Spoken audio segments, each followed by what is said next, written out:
Dans la série, j'ai une question, pasteur.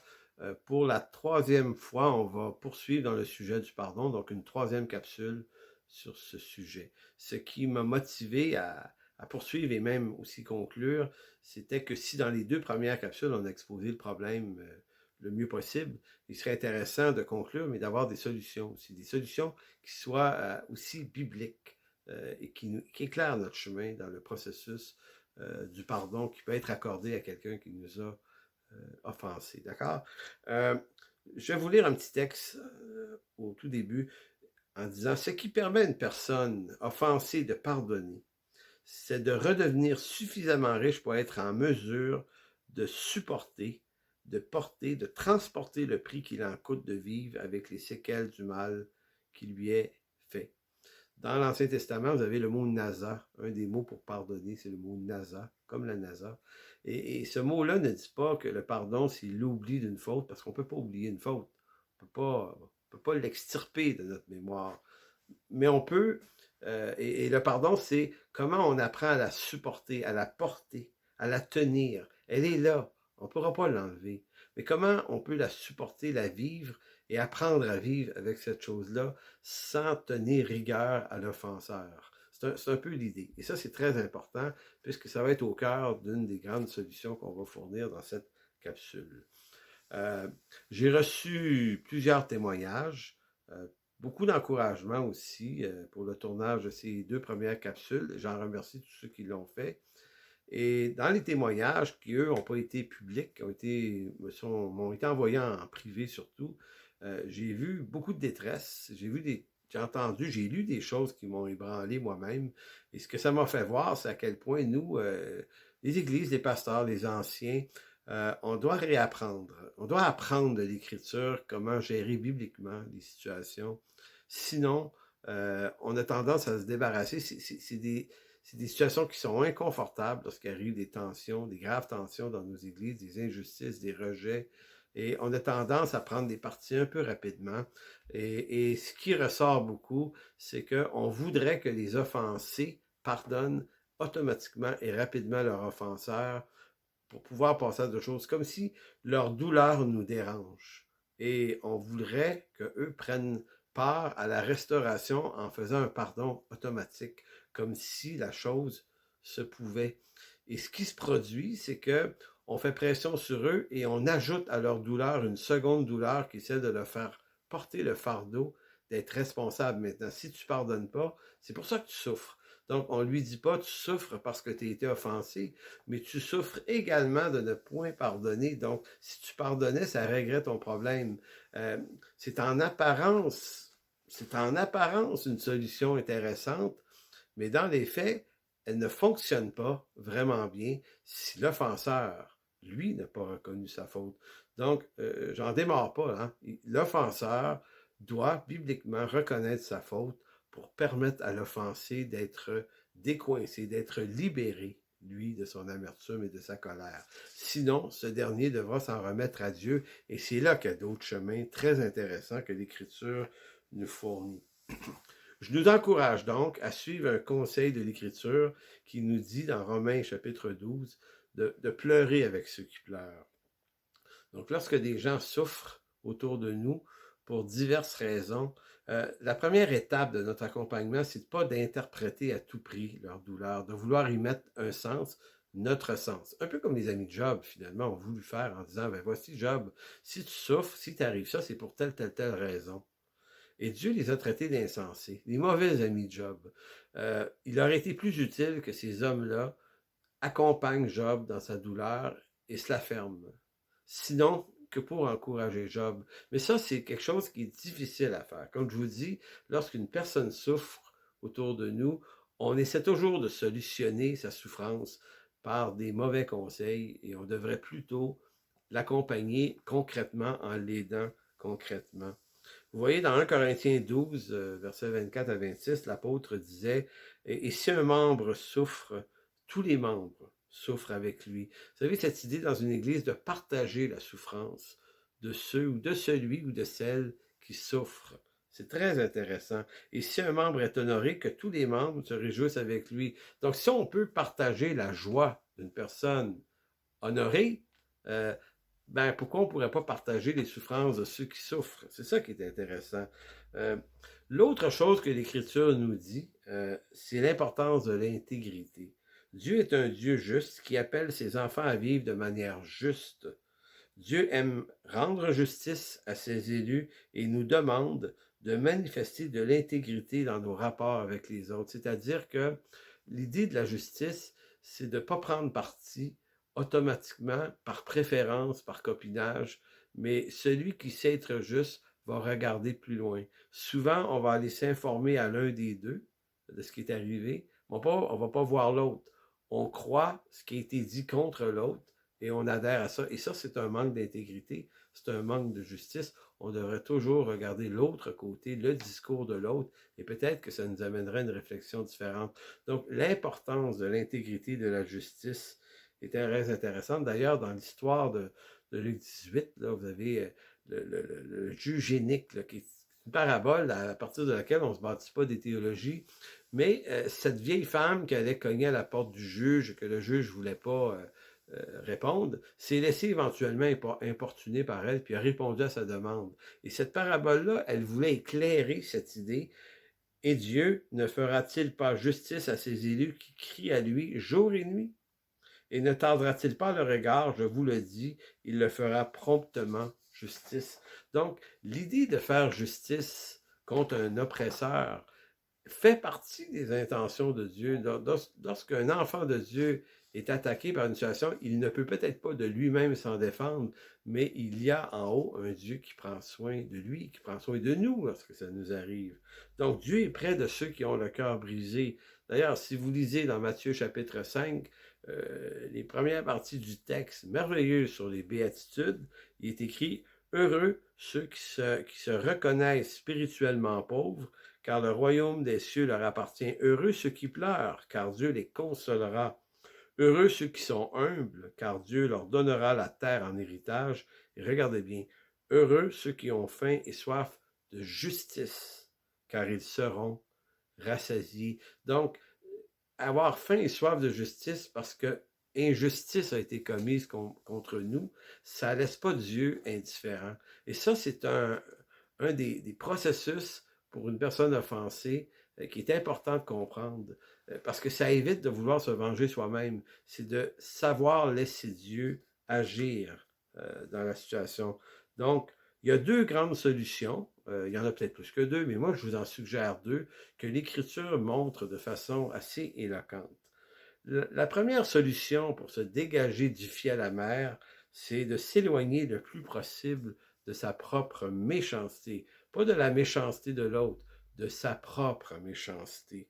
Ceux qui arrivent le mieux à se relever suite à une injustice contre eux sont ceux qui comprennent l'importance de prendre des distances, une distance suffisante de l'agresseur ou de l'oppresseur, peu importe, pour éviter de nourrir contre lui une amertume trop riche.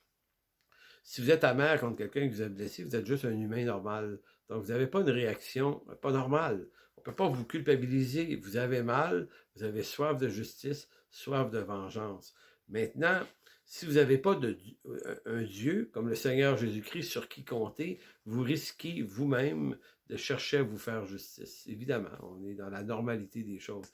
Mais si le Seigneur est là, si le Seigneur, dans sa souveraineté, est présent dans la situation, s'il vous dit que rien n'est survenu sans qu'il ne l'ait permis, eh bien, vous avez une richesse, une valeur ajoutée dans votre problème.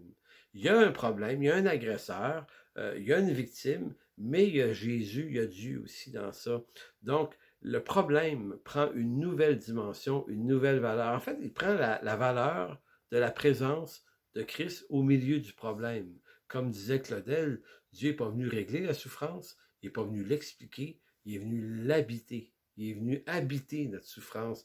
Donc, cette compréhension-là de ce processus spirituel, de l'accompagnement, de la présence de Dieu au milieu de nos souffrances, de nos afflictions, est, ma foi, une des choses les plus importantes.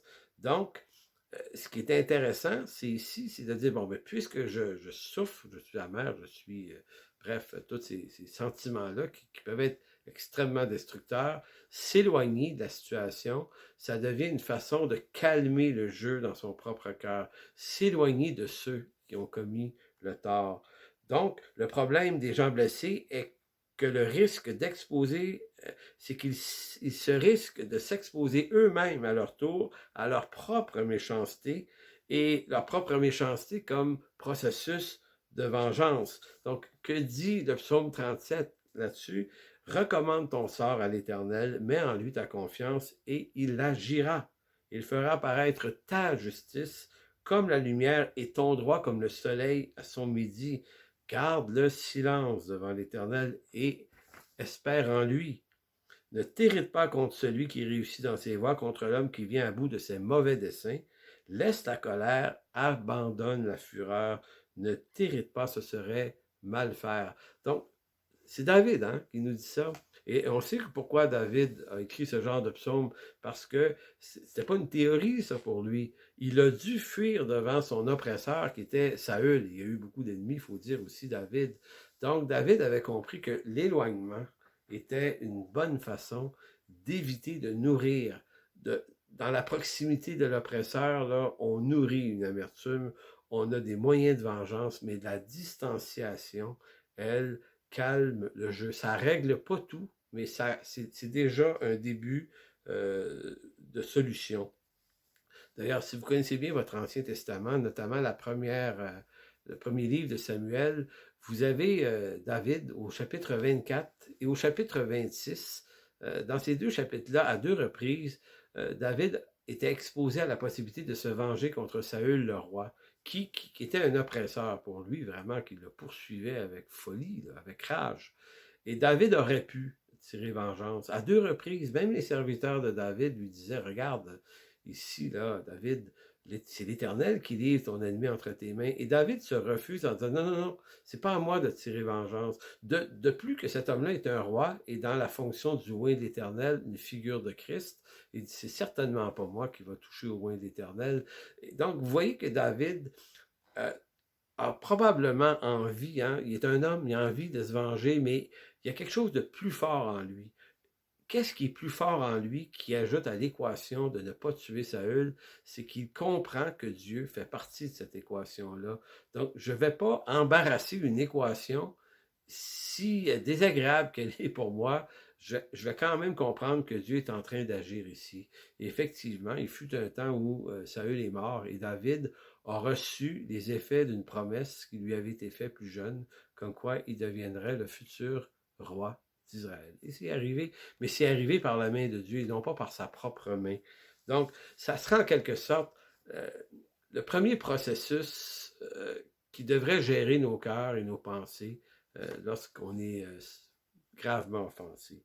Le deuxième point, le deuxième truc ou processus, comme je l'ai dit plus tôt, c'est redevenir riche.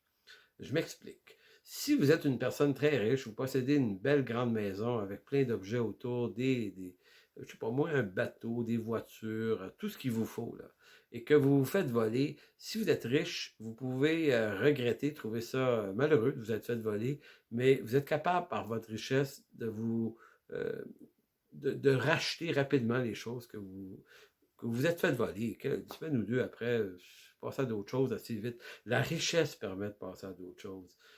Mais si vous êtes pauvre et que vous faites voler les quelques objets que vous avez et que vous ne pouvez pas vous les reprocurer rapidement, c'est une autre affaire.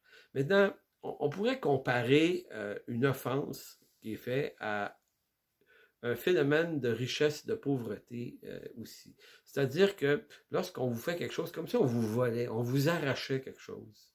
Et dans la pauvreté, la seule chose qui vous reste, c'est le désir de vengeance. Alors, pour que la vengeance et l'amertume n'agissent pas, il va falloir que par la grâce de Dieu, vous redeveniez riche dans une certaine mesure pour être capable maintenant de réappliquer le pardon, la bonté, l'amour, l'affection, la compassion et tout ça.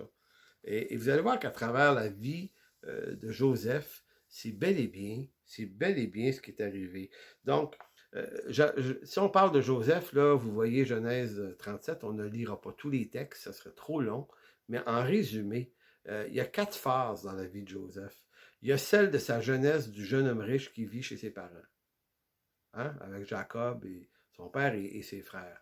Vous avez une deuxième phase où il est vendu par ses frères, il se retrouve esclave dans la maison de Potiphar et ensuite en prison. Ça, c'est toute la deuxième phase. C'est, on pourrait dire, la descente aux enfers dans l'injustice. Vous avez une troisième phase qui est son élévation auprès de Pharaon. Et là, s'accomplissent les prophéties et les visions que Dieu lui avait données en Genèse 37. Il devient un homme puissant. Et ensuite, la quatrième étape, c'est que il va pouvoir maintenant rentrer à nouveau en relation avec ses frères et être placé dans un processus de pardon et de réconciliation.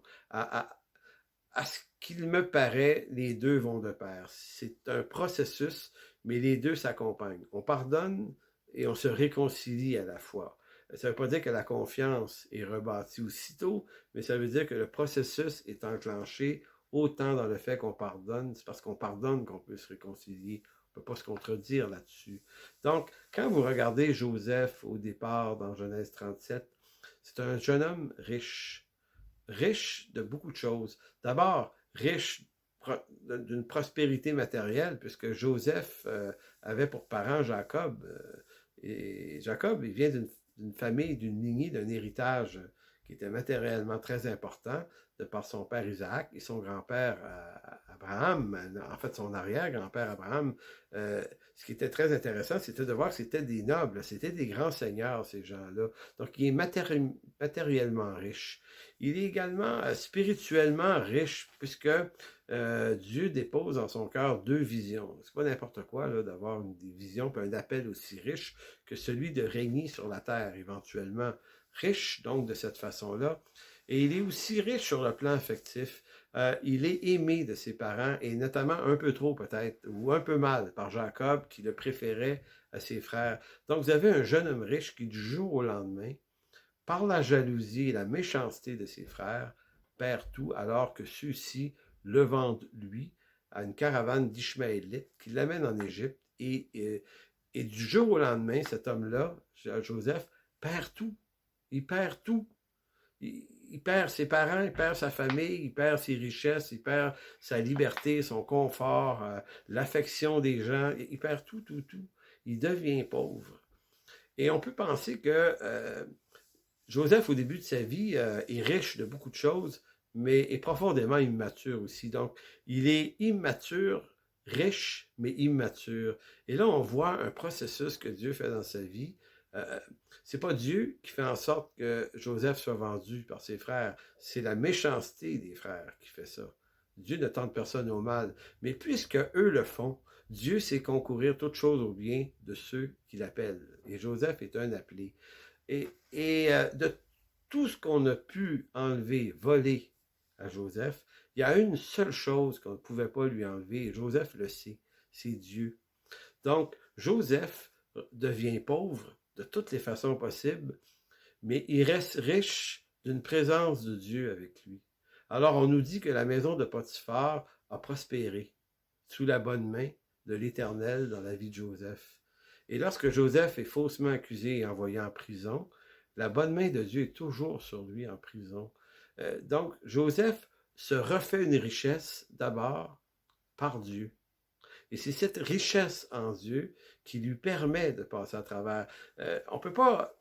Il faut oublier l'idée que Joseph ne souffrait pas dans ça. Bien que l'Écriture ne le dise pas au moment où ça arrive, il n'y a rien d'amusant à être vendu par ses frères. C'est une profonde blessure d'être renié par sa famille, d'être oublié, d'être jeté aux ordures comme ça. Joseph a trouvé ça très, très difficile. Mais son secours, il l'obtient auprès de l'Éternel. Et vous voyez, le jour où il est élevé à la position d'être un des, sinon l'intendant le plus important du royaume d'Égypte, sous Pharaon, c'est comme si Dieu redonne à Joseph des moyens d'être gracieux. Puisque c'est au moment où il acquiert de la richesse qu'on apprend en Canaan qu'en Égypte, on a du grain en abondance Et Jacob envoie ses fils. Et là, à partir du chapitre 42 jusqu'à 45, ça vaut la peine de les lire. C'est 42, 43, 44, 45, 4 chapitres de suite qui montrent très bien une certaine amertume, une certaine. Joseph avait le droit de vie ou de mort. Il aurait pu les faire égorger, mais il ne le fait pas. Le temps a joué en sa faveur. Le temps a permis d'apaiser des choses. La distance, je disais tout à l'heure, la distance aussi a permis d'empêcher Joseph d'être complètement rongé, détruit par sa propre colère, sa propre vengeance et son amertume. Donc, il y a des choses qui s'apaisent. Donc, quand il revoit ses frères, on voit comme on discerne bien chez lui le jeu. Le jeu où il tente, on dirait, de leur faire regretter un peu les gestes qu'ils ont posés. Donc, il leur donne du blé, mais il fait comme s'il redépose de l'argent dans les sacs, comme pour les faire passer pour des voleurs. Donc, il joue avec eux. Jusqu'à ce que, un peu plus tard, il va même demander de garder un des frères en Égypte pendant qu'ils retournent chez leur père chercher le petit frère.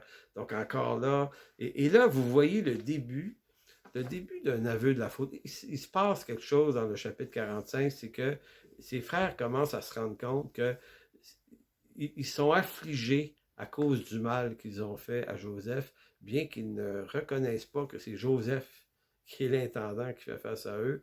Et lorsque Joseph se rend compte de leur repentance, au chapitre 45, Joseph éventuellement va se mettre à pleurer, il va briser de sanglots. Et ça montre la blessure profonde. Hein? C'est pas comme « Ah, je vous pardonne, c'est facile ». Il a eu besoin de distance encore. Il a demandé à tout le monde de sortir de la pièce. Même les Égyptiens se sont posé la question « Mais pourquoi il pleure comme ça ?»